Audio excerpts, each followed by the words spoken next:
Even after an abysmal 2025 season, Bill O'Brien and Boston College can still land valuable pieces in the transfer portal that will transform this roster in 2026.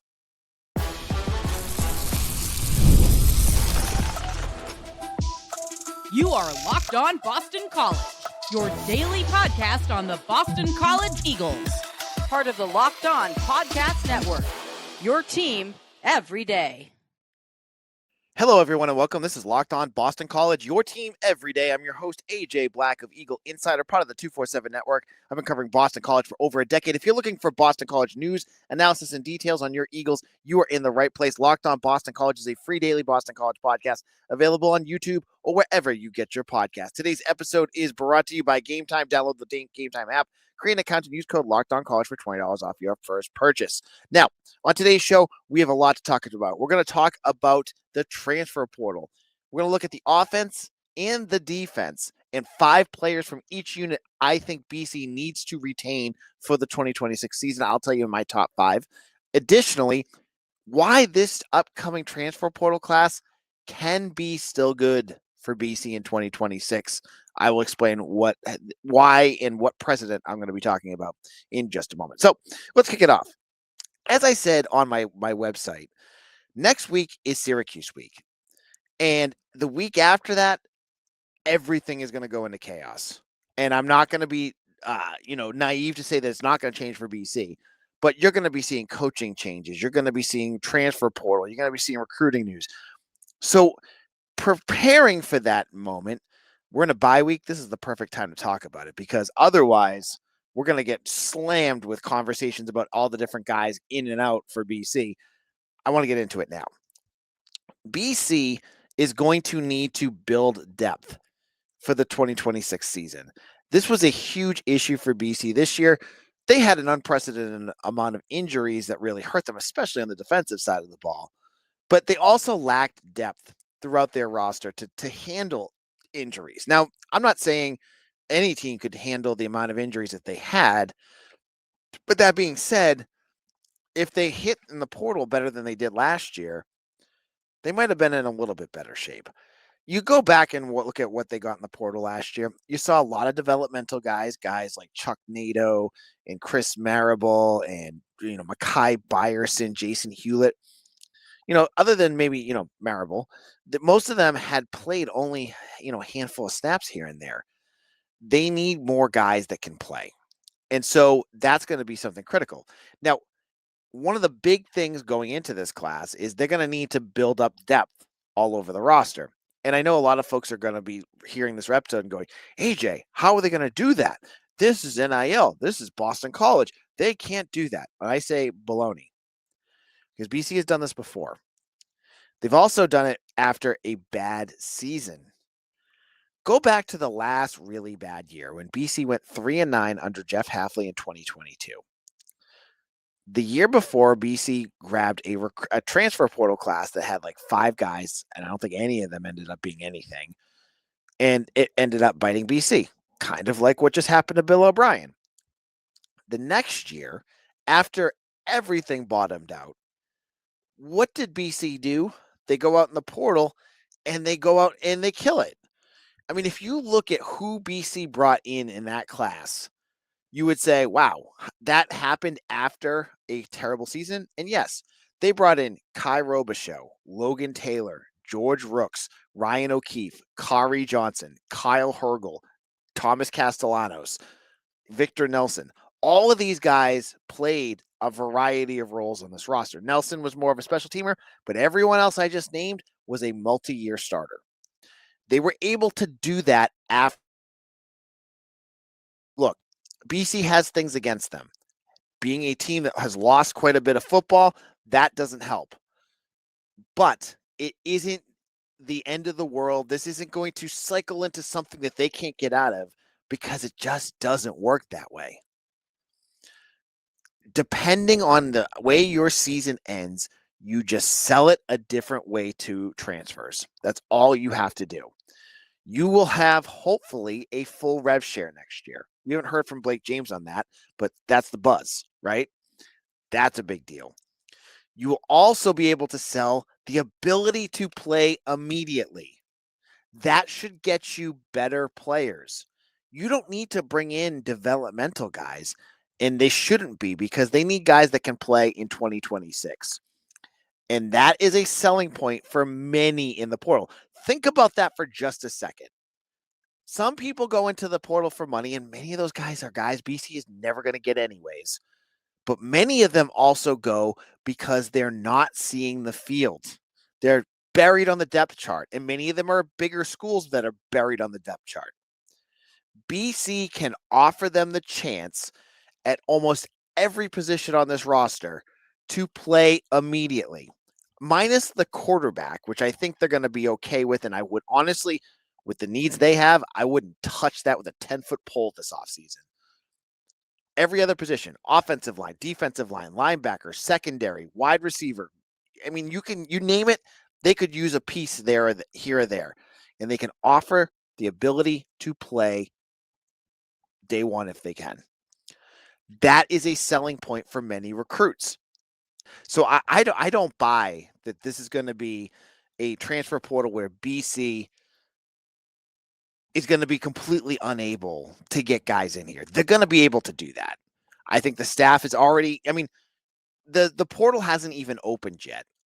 And you saw that BC offered a Division II player from Livingston College, which I believe is the same school that Ben Coates went to, who had 14 sacks last year. Now it's Division II, so I know a lot of you going, oh, but also Florida State, Texas A&M offered him too. So clearly there's something there. And hey, if a guy can get the big numbers anywhere, they're going to get numbers here.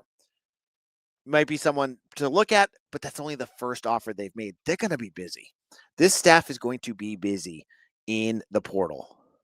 And honestly, I haven't talked to anyone to get a number, but just ballparking it in my brain, I could see a transfer class of 20-ish, maybe even more than 20 next year. They're going to have the space for it. I imagine the portal is going to be active both ways. They're going to be able to do that. They had 17 last year. They're going to probably have 20 plus this year. That's a good thing. Not a knock on the kids, but you need an infusion of depth and an infusion of experienced talent on this roster. Can they go out there and get that? That's going to be a major challenge for the staff, but it's one I think they can accomplish, and we'll have to wait to see how that goes starting in just a week.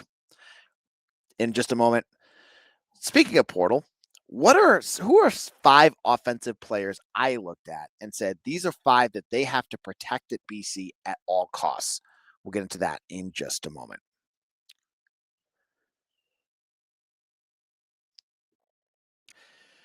College football is back, and I couldn't be more excited. The tailgates, the rivalries, the energy in the stands, there's nothing like it. But let's be real, actually getting tickets can feel more like a battle than the game itself.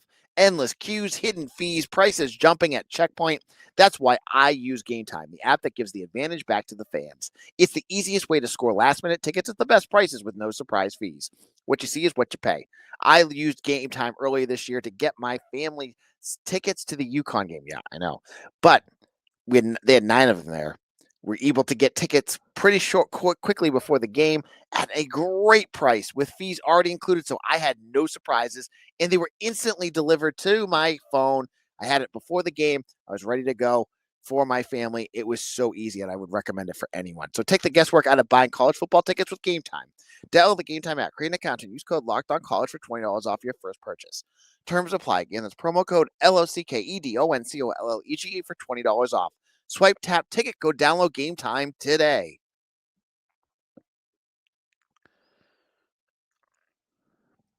This is Locked On Boston College. I'm your host, AJ Black of Eagle Insider. Thank you all who have made Locked On Boston College your first listen every single day. Really do appreciate everyone who has made Locked On Boston College your first listen. All of you who have made us, are all my everydayers out there. You guys are our MVP. Thank you so much for making us part of your daily routine. Now, with the portal, I think a lot of folks are waiting with bated breath to see who's going to leave BC, because the impression amongst many fans is that, hey, it's going to be a mass exodus at Boston College. And I honestly don't know. It's been quiet. We haven't seen anyone quit the team. So that's a positive sign. They're still fighting on the field. So that shows me that maybe that might not happen. Like, if the team really didn't buy into what Bill O'Brien was selling, I feel like that would be more of an indicator than that there was going to be a bit portal rush than what we're seeing right now. The guys are out there every week battling and battling and battling. So I'm not sure it's going to happen, but who knows? Who really knows? When you're 1-10 and you're looking down the barrel of 1-11, anything could happen. And I'm not going to discredit that could be the case. They could. It'd be naive not to think so. Now, looking at the portal and who is on this roster, when you're 1-11, it's hard to find guys that you could point to and say, that guy is someone you have to keep. On the offensive side of the ball, at least there's some talent that we saw this year that I say they need to build around, that need to be retained, and that they need to keep on this roster at all costs. And I have 5 players. Many of them may not be big surprises to you, but I'll explain who they are and why. The first one is the quarterback, Dylan Lonergan. Look, the middle of the season was rough. Some of that was on him. Some of that was on the coaching staff. Some of that was on the offensive line, who was not good at times. But we have seen glimpses of what Dylan Lonergan can do. He's thrown 12 touchdowns to 5 interceptions. He's thrown for over 2,000 yards, and he's been part of that rotating whatever Bill O'Brien's done with quarterbacks, which I get. I mean, when you're struggling, you're trying to figure out what you can do to get it to work. But what I watched against Michigan State, what I saw against Georgia Tech last week, what I expect to see against Syracuse, shows me that Dylan Lonergan should be your quarterback going into next year. And if Shaker Rising beats him out, he beats him out. But for now, I would feel more confident, especially if he has a big game against Syracuse, saying Dylan Lonergan's your quarterback for next year. You can't let him go. He has shown so many good, solid glimpses of what he can do in the offensive style that Bill O'Brien is running here with the quick passes and good judgment, that's got to be what you got to do. Yes, his judgment. Listen, those middle games against what was it, Clemson, Pitt. There was a few games. Notre Dame. He had some games where he was rough, but you got to give him a second chance. You can't unless there's something behind the scenes that I don't know about. He looks like a guy that, with a better offensive line in front of him, and maybe a defense that can support him more, he could be a pretty good quarterback. So he's my first one. Number 2 is a player that I thought, had some moments. I mean, the beginning of the year was a disaster for him, but he looked great last week, and he's had some good moments too. And that's Turbo. Turbo needs to come back. Like the beginning of the season was a complete nightmare for him when he had the fumble that cost them against Stanford and the fumble that cost them against Michigan State. He basically almost lost them 2 games with turnover. And I know there was other plays there, but those were rough moments. Now, he's had his good moments too. Again, I go back to the Georgia Tech game. He looked great in that game, but he's also had other games too where he's run really effectively. Again, I go back to the offensive line here. Part of that is not on him. The offensive line was doing him no favors for many of these games. Turbo is a guy you can build your running game around. I feel strongly like that. He's a every down back in every sense of the word. It's going to be year 3 for him next year. You need to bring him back. Number 3 for me is just a slam dunk. And I don't know if I want to say he's my top, but I put him at number 3 just because, where the other 2 landed is Reed Harris. Reed Harris, every single game is good for a wow catch. And, Mitch Wolf has talked to me about this before, that he's not even sure that they're using him the right way. Like, they use him on the outside, and that kind of limits what he can do. He almost said use him more like what Lewis Bond does, and his length is going to make him even more dangerous. I'm not sure if that's the case or not. I just want to see Reed Harris here. Watching him make those catches, and he's done it for 2 years now, makes me worried that another school is going to watch his film and try to get him to leave. He's ending year, I believe this is year 3 for him, so he probably has graduated. I'm worried about that one. I think they can keep, he's always been very positive here. Hopefully he will be a guy that they can retain because, you're losing Lewis Bond already. I don't know what's going on with Jaden Skeet. I'm not going to speculate on that one, but he's played one game since the beginning of the season, and he seemed healthy, but now he hurt his shoulder. I don't know. I don't know what's going on there. So Reed Harris has to be retained. You need him back. Number 4 is Kaelan Chudzinski. Yeah, I put him on this list.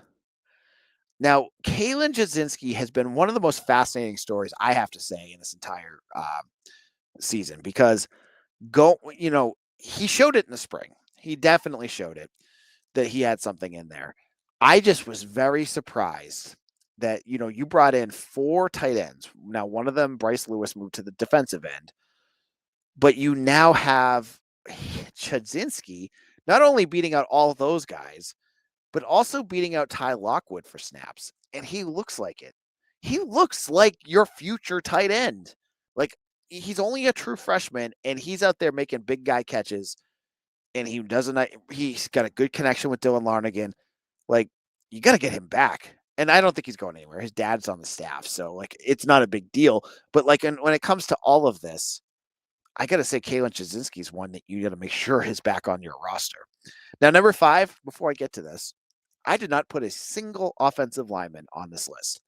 Some of them have shown glimpses. You've got like Michael Krauts, who's played, a whole season at center. You've got a few, like Robert Smith, maybe you want to put on there because he looked pretty good at guard at different times, and Pape Sai, but I don't see them as like the offseason's going to be a disaster if you lose them. I'd love to see all of them come back, but they didn't make my top 5. So I just want to make sure because you never know. A parent might be listening to this and be like, "Hey, Jay, why didn't you put my kid on there?" Look, they're right. Robert Smith is probably 6, and Krauts is in the top 10 too. I'm just saying for this exercise, they didn't make my top 5. Dawson Pough is my number 5. And the reason I'm putting Dawson Pough on here is his numbers don't show what I think he is potentially able to do in this offense. And what I've seen in him, and it really doesn't show on the stat sheets, is he's getting more and more and more comfortable in this offense. And you can see it when you're watching him play. He's starting to make more plays. He's starting to make more catches. And while the numbers aren't huge, the potential is tantalizing with him. I'm going to say that. I think he's a guy that has taken an opportunity with the injury of Jaden Skeet, run with it. And I think by the end of this year and going into next year, he's going to be a valuable wide receiver for you. I like him a lot. I think he's going to be your number 5, my number 5 on this list. Now, in a moment, the defense, it's harder to pick a top 5 for this one, but I'm going to go with potential. And I'll explain what I mean by that in just a moment.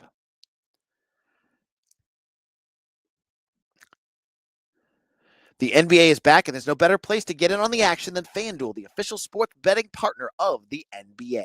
Even if you missed the start of the game or want to ride the hot hand, FanDuel has live bets on everything from who will score next to fourth quarter comebacks. Plus, you can even combine your live bets into a same-game parlay for a shot at a bigger payout.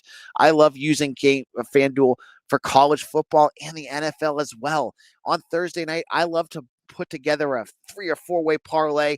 There's always a little addition on the top where you could get like a boost on your profit, or you could do a no sweat bet. There are always little different options that you can add to your bets to make your viewing and your experience even more exciting. And hey, I've got to say I've been doing pretty good with FanDuel lately, and it makes me want to use it even more. So it keeps every game exciting, especially when your team's making that late push. Right now, FanDuel is giving new customers $300 in bonus bets when your first $5 bet wins. So head to FanDuel.com to sign up and play your game with FanDuel, the official sports betting partner of the NBA.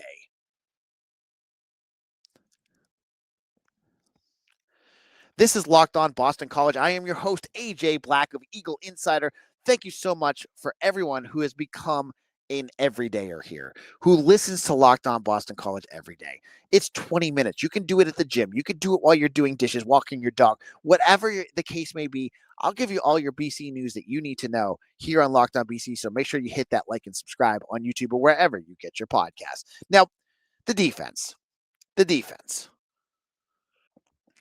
You have a unit that is not doing it this year. Let's just be polite. It's the numbers are showing that it's been one of the biggest weaknesses on this. On this program, but one of the weaker units BC's had on defense in years. And so finding 5 guys on that group that you want to make sure that you come back, might be a little challenging, especially if you're just looking at starters. But I'm going to look at potential here. I'm going to look at guys that I say, this may be a guy that with the, either a more talent around him, coaching change. I don't know what's going to happen with the defensive coordinator position. Who knows? But things could change going into next year. When you're 1-10, it's kind of par for the course. So these are guys I think that I'd love to see back because I think with the right situation could do even better.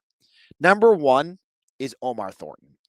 Omar Thornton has had trouble that I think some folks get. Some folks are like, they don't understand it. Like, he has not been a perfect player, and he hasn't at times been a good player.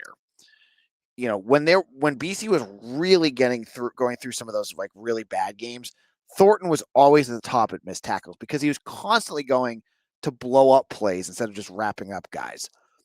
He's gotten much better, I think, as the year's gone on. He's a tough as nails player, and when he's on, he's a physical beast out there that can really be a really solid safety for you. But he's got to put more together there. It's not perfect yet. So he'd be one I would love to see back because it's going to only be his 3rd year. This with him, he's only a 2nd-year player. Maybe with another year and more talent around him, he won't be asked to do as much. And if he's not, trying to bail out a secondary and a front line that's really struggling, maybe he'll get more comfortable and be a better player, and then he'll pay off. I think I'll put him as my number 1. Number 2 is the guy that plays right next to him.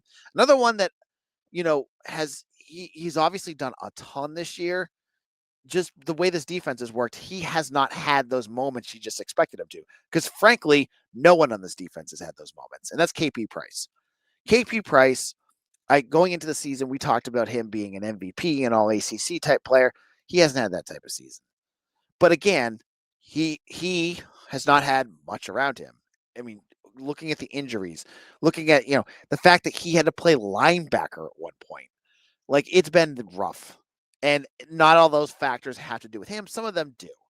So I look at KP Price as another guy with a little bit more around him. Maybe he'll have a better season. And I don't want to see him leave. He needs to come back. Now, my final 3, I'm going to warn you, are guys that really haven't padded up much on a stat sheet yet. But I see the potential there. And that potential is something that they need for next year. My number 3 is Griffin Collins. Griffin Collins has not played a ton, but what I've seen from him, he's quick, he's physical. He reminds me, just in glimpses of what I've seen, of like that prototypical BC linebacker. Big physical guy, gets all over the place, seems smart, like he knows what he's doing, physical, can hit. I don't know if Bam Crouch is coming back next year because I think he's going to redshirt. If he comes back, a linebacking group of Griffin Collins and Bam Crouch, sign me up. I would love to watch that. I think that could be an exciting group. So he's my number 3. Number 4, I am putting on this list, even though I don't believe he even played a snap this year. But it's all, again, I'm going on potential because what we've seen from the guys that have played hasn't been all that great, is Sterling Sanders. Sterling Sanders is a 4-star defensive tackle who was hurt at one point this year.